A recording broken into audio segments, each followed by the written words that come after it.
घूंघट में भूतनी सच्ची डरावनी कहानियाँ। दुनिया में हर इंसान चाहता है कि उसे सुंदर दुल्हन मिले, लेकिन सोचिए अगर शादी के बाद घूंघट उठाते ही वो दुल्हन भूतनी निकले तो आपका क्या हाल होगा।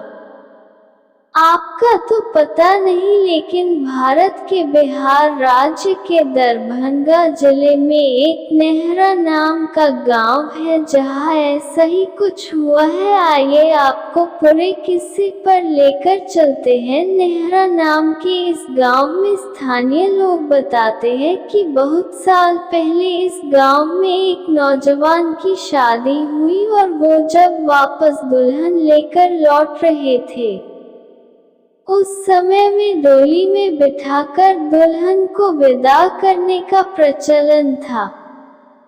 जब डोली उठाने वाले रास्ते में थक गए तो उन्होंने उस डोली को एक पेड़ के नीचे रख दिया और आराम करने लगे और उनकी आंख लग गई।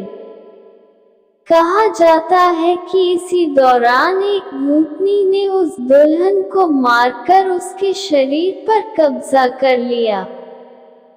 इस वाक़ये के बारे में किसी को भी पता नहीं चला और डोली दूल्हे के घर पहुंच गई।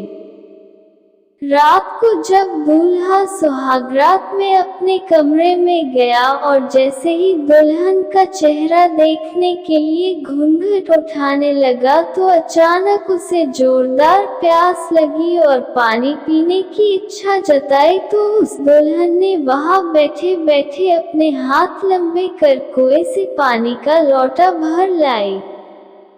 इतना देखते ही दूल्हे के होश उड़ गए और वो जमीन पर गिरकर बेहोश हो गया।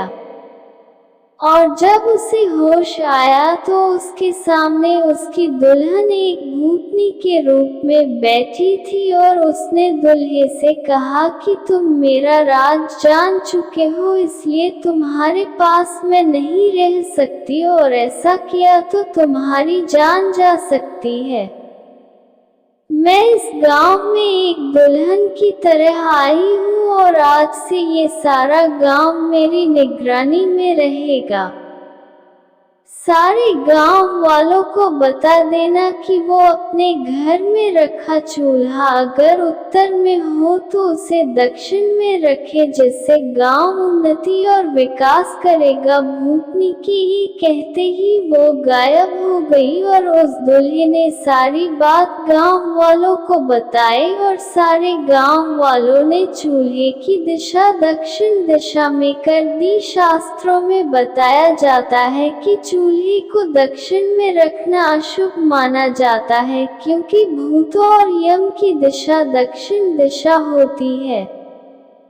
सामान्य चूल्हे को कहीं भी इस दिशा में नहीं रखते, लेकिन इस गांव के लोग कहीं भी चले जाए लेकिन अपने घर के चूल्हे की दिशा दक्षिण में ही रखते हैं।